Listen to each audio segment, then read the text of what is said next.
La translation. Alors, la translation, c'est simplement un déplacement d'une figure ou d'une image. Alors, ici, la figure originale, c'est ABC. Comment je fais pour savoir ça? C'est parce qu'elle est différente un peu de l'autre. La différence avec l'autre, c'est les petits apostrophes qu'il y a ici, à côté des lettres. Alors, en mathématiques, ces apostrophes-là, on les appelle des primes. Et les primes servent à différencier l'image originale de celle qui a subi la transformation. Donc ici, on pourrait écrire A', B', C' pour le triangle rose. Ici, la translation dans un plan cartésien. Alors, en regardant ceci comme il faut, on peut voir qu'il y a une figure originale qui serait celle-ci, ainsi que la figure qui a subi la translation, ce serait celle-ci. Comment est-ce que je fais pour savoir ça? C'est à l'aide de la flèche. Donc, vous voyez que la flèche s'en va vers la direction de droite. Alors, pour dire quelle sorte de translation la figure a subi, il faut toujours lire de gauche à droite avant et ensuite de haut en bas. Alors, si je regarde ça comme il faut, alors je pars de n'importe quel sommet de la figure. Je vais partir de ce sommet ici. Donc, je vais compter de combien de déplacements elle a fait pour aller vers la droite. Donc, 1, 2, 3, 4, 5 déplacements vers la droite et ensuite un déplacement vers le haut. Donc, la translation ici est donc 5 déplacements vers la droite et 1 vers le haut. Alors, quand on note des translations, on note toujours gauche-droite avant et ensuite haut-bas. Maintenant, de cette figure, avec ces deux figures ici, ces deux triangles ici, alors premièrement, je vais regarder qu'est-ce qui est mon original. Mon original serait le triangle violette. Comment est-ce que je sais ça? À cause des lettres. Okay. A, B, C. Et l'autre est A', B', C'.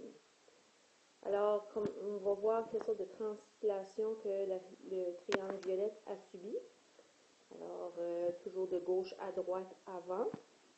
On va prendre n'importe quel point. Disons, je vais prendre le point C ici.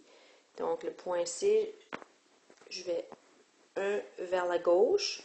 Et ensuite de ça, 1 unité, 2 unités, 3 unités vers le haut. Donc, la translation, c'est 1 unité vers la gauche.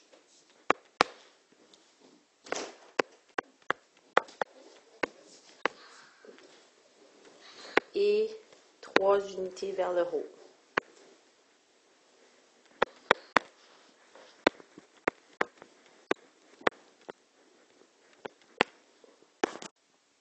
Alors ici, une translation qui n'est pas dans un plan cartésien. Alors on peut voir que la figure s'est déplacée vers la droite et vers le haut. Donc si je prends à partir de ma flèche pour voir qu'est-ce que la translation, c'est la flèche qui va me le dire. Donc, je vais faire 1, 2, 3, 4, 5, 6, 7 vers la droite et 1, 2, 3, 4 vers le haut. Juste pour vérifier, faites faire sûr c'est réellement ça. Donc, 1, 2, 3, 4, 5, 6, 7 vers la droite et 1, 2, 3, 4. Donc, ce sommet ici correspond à celui-là par rapport à la figure. Donc, c'est réellement une translation. Une translation de 7 vers la droite et 4 vers le haut.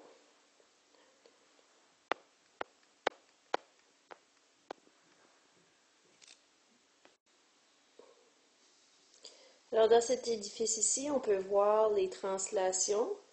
Alors, si tu prends n'importe quelle fenêtre, cette fenêtre-là, c'est comme si elle a été déplacée vers le haut. Donc, si je prends par rapport à celle-ci, donc, la translation qu'elle a subie, c'est de 1, 2, 3, 4, 5, 6, 7, 8, 9, 10, 11.